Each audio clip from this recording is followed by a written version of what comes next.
for the ride home in ENC. Yes! Yes! Yes! This is your 5 o'clock drive with Patrick Johnson. Holy mackerel! More news, more interviews, more ECU stories than you can shake a stick at. Hey, stop shaking that stick. This is the Patrick Johnson Show. Pirates win! Pirates win! On 94.3 The Game. Why I oughta. All right, welcome in. I'm shaking a stick. Nice to have you with us here. The great P-Man with you, Philip the Rep Pilkington. Abbreviated edition of the show today. I will be calling Pirate women's basketball on 94.3 The Game, and we'll start our pregame show at the bottom of the hour. I'll lead you up to as much of that as possible as we get ready for that coming up again, 5:30 with our pregame program. And then the game at 6 o'clock, East Carolina and James Madison on the women's hardwood tonight. We'll talk about that in some detail coming up. Right now, we say hello to the one and only Philip the Ref Pilkington. Are you a cat boy or a dog boy, homie? What are you, Pilk? Oh, come on. I'm a dog guy. We know this. Oh, he a cat boy. Not a cat boy. A dog boy. All right. I can live with that. You know what I want to know, Patrick, though, with you is you started with why I oughta and shaking your fist. You sound like Coach Logan here telling people to get off your lawn. What are you doing? What's going on? Who you ticked off about? Is it vent time, baby? Is it vent time? No, I heard that thing, the shaking the stick, and it made me think why I oughta. Did I hear that right? Was that the open of the show? I'm out. Yeah, quit shaking that stick. Yep. Oh, okay. Well, no boomer radio here today. At least I'm hoping not. So that's trying to keep it above board. Hey, if you're East Carolina, you got to feel pretty good about last night, and that will lead us off on our top 5 at 5 here on the Patrick Johnson Shoe. This may very well be our last mission. Let's make it count. This is the Patrick Johnson Show on 94.3 The Game. It's impossible. Now some stories you may have heard. You ready? Or catch it for the first time. This is your 5 at 5 with the P-Man.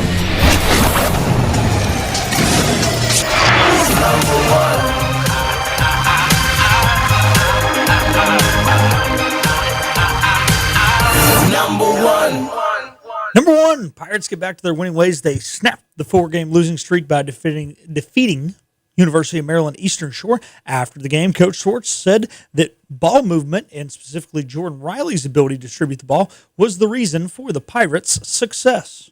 Yeah, I thought a couple of things. Like when you look at Jordan and our team, I thought Jordan played an incredible floor game. You know, they talk about that in basketball a lot. He played like a point guard tonight. And you look at what he did, and at times it was like we had 3 point guards out on the floor. You look at his assists, but he played with such great pace. I saw the control he had with the basketball. You talk about the 5 assists, but he filled up the whole stat sheet with efficiency. And when guys do that, especially a captain like he is, it spreads to other guys. And now Corey gets confidence, and now Isaiah has confidence. And the reality is we didn't get our best game from our post players tonight in terms of scoring in the paint, but the control, not 10 turnovers total, and then on the other end only allowing 7 free throws, meaning defending without fouling. And I thought Jordan spearheaded that for us. You know, Jordan Riley was aggressive. You're the best athlete on the floor, so you should conduct yourself as such. And I really think the last 2 games in particular, Pilk, he has done that. Was excellent with a career high against St. Bonaventure. And last night was aggressive but didn't force the tempo. When R.J. Felton became a guy that will collect checks to play basketball, it was when he quit forcing the issue. It's when he realized, hey, I'm the freaky athlete here on the floor. I'm the best athlete on the floor the vast majority of the time, 95% of the time. And so instead of trying to force the issue with that athleticism and other things, I let the game come to me, and then I let my gifts be on full display. To me, Philip, we're seeing that right now with Jordan Riley the last 2 games, and I hope that is something that will be the case because I think he's now a 20-point-per-game guy and can get things done a variety of ways. You know, still, you got a shot blocked last night. I think he might have got stripped one time. there's stuff like that's gonna happen, especially when you handle it as much as he did and will. But when you start to let this come to you, I think that is the big thing with Jordan Riley, and I think you got to be impressed if you're Pirate Nation in that we might be seeing kind of that turning of the corner by Jordan Riley for the rest of the season, and that's pretty cool. I think you're right, Patrick, and I think the reason why some people are saying, well, he's a freak athlete as well. Why is it just now happening here this late in his college basketball career? Well, he was always playing with a guy who was in that spot like R.J. Felton, right? So the game by default was naturally coming to him, and now he has that mindset of, I'm the guy, let me go out there and chase it. And then he's realizing nothing has really changed. Yes, R.J. Felton's not on the floor. Yes, C.J. Walker's not on the floor. But at the end of the day, like you said, PJ, if he can just let the game come to him, he's going to be in a good spot. And the game did come to him when he wasn't the guy. But now that he is the guy, hey, you can't blame it. You see the guys on TV and they look like they're trying to take over. Well, guess what? They're not. It's just how good they are. And Jordan Riley can be that good, especially in this conference. Ball movement was good. Mike Schwartz is right with that. I thought defensively, especially after the first 5-6 minutes of the game, ECU played a lot more aggressively defensively, so that was good to see. And look, I get all of this in a vacuum. Look, I realize who the opponent was, but, that's a pretty well-coached Eastern Shore team. Cleo Hill's pretty good basketball guy.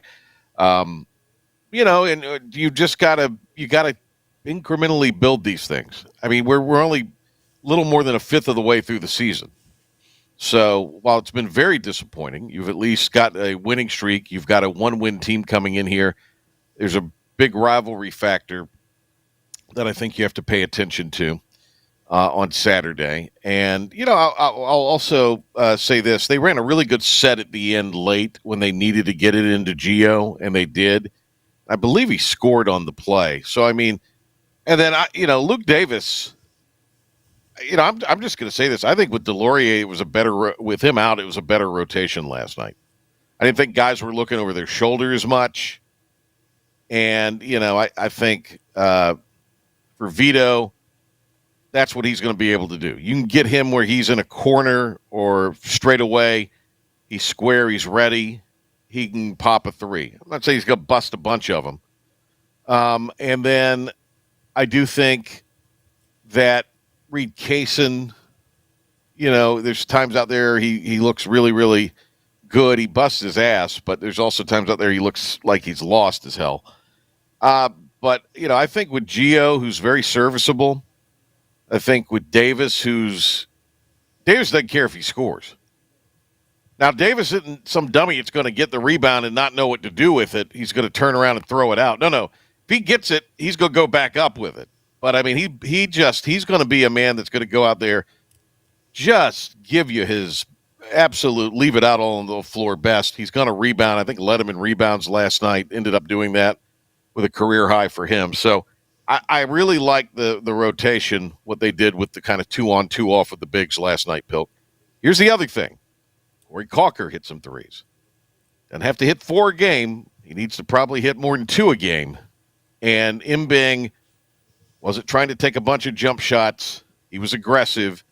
If you can replicate the defensive effort the last couple of times out, the improved offensive flow that you've seen the last 2 times, I think you could maybe get a little momentum garnered by the time you head to Chapel Hill, which will be a good litmus test for what the conference will be like. Because, North Carolina is probably better than any team right now that's in the American by far.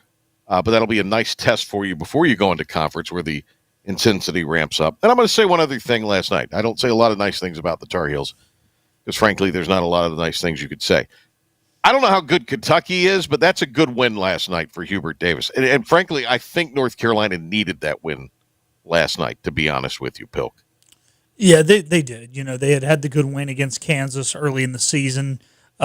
which is obviously a big thing. But, Kansas hasn't looked like world beaters. Now, to be fair, their best player's been out for each of their second and third loss, talking about the Duke loss and then losing to UConn last night. But there's something different about going on the road, right? And proving that you can win those tough road games, tough neutral site games. And that's just something they've kind of struggled to do in the Hubert Davis era, other than that run to the national championship game. So, for what's kind of a younger team in Chapel Hill to go out there and do that, I think that was big. And, they still had a couple more battle tests before league play starts.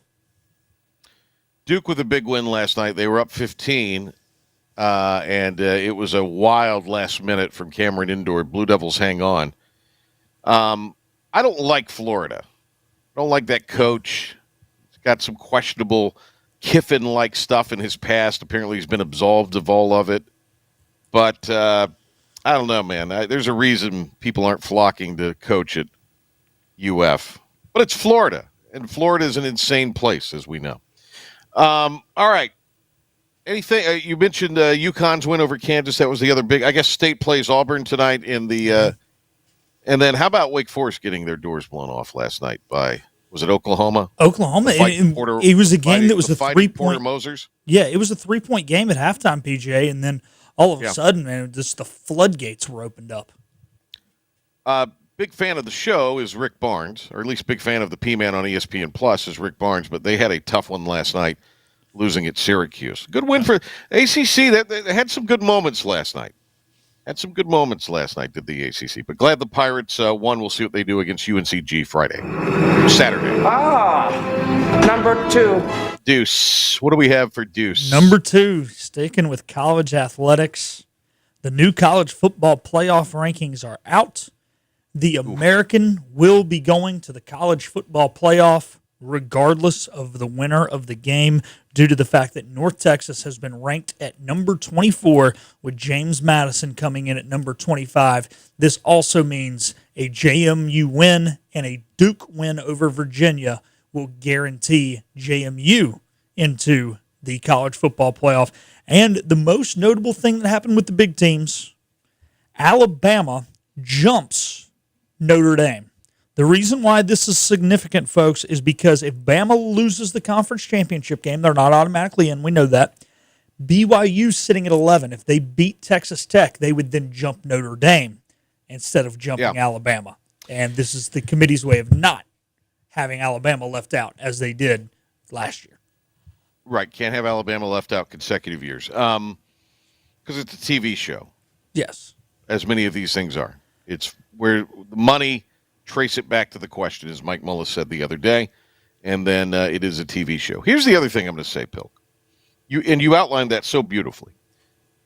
The Blue Devils will not get a break on Saturday night. No. The ACC, the office in Greensboro, Charlotte, or wherever it is now, probably want to put it on Madison Avenue, or probably out in San Francisco, since it's a West Coast conference now.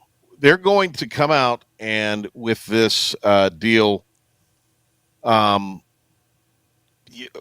this. Duke will be heavily penalized on Saturday night. Anything that can not upset the apple cart, because the ACC does not want to get left out of this thing. It's not an ACC against Duke. It could be NC State in there. Yeah. It could be Wake Forest in there.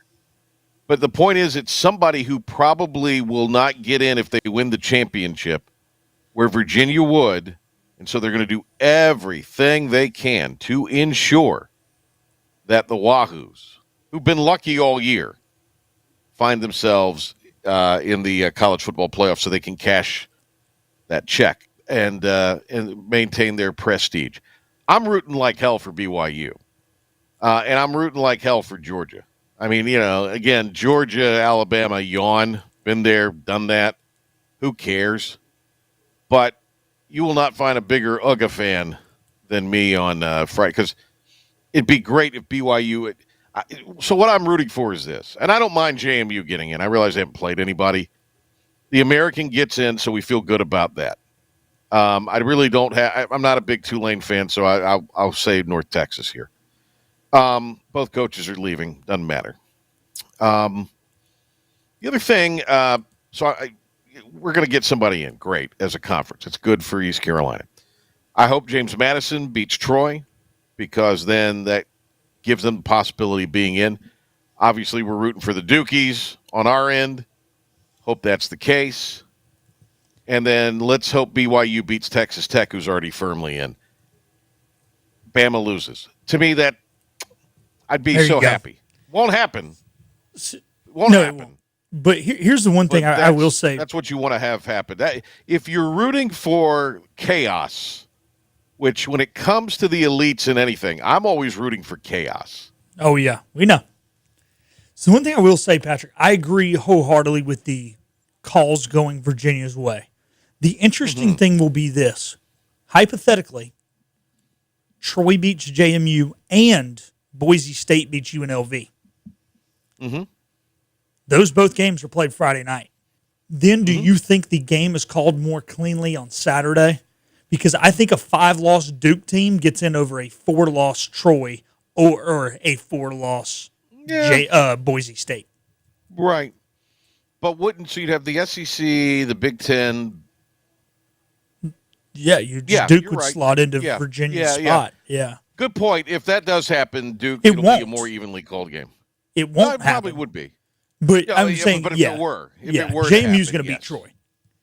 Yes, but the ACC wants to ensure that they want to be in this thing. Yeah. And so they will do everything they can to make sure. You will see some bogus call if it's close late in the game going against Duke. Prediction. Duke needs to win this game by 50 if they want to win. If they want to win, they better make it. Better be no doubt. Better be no doubt.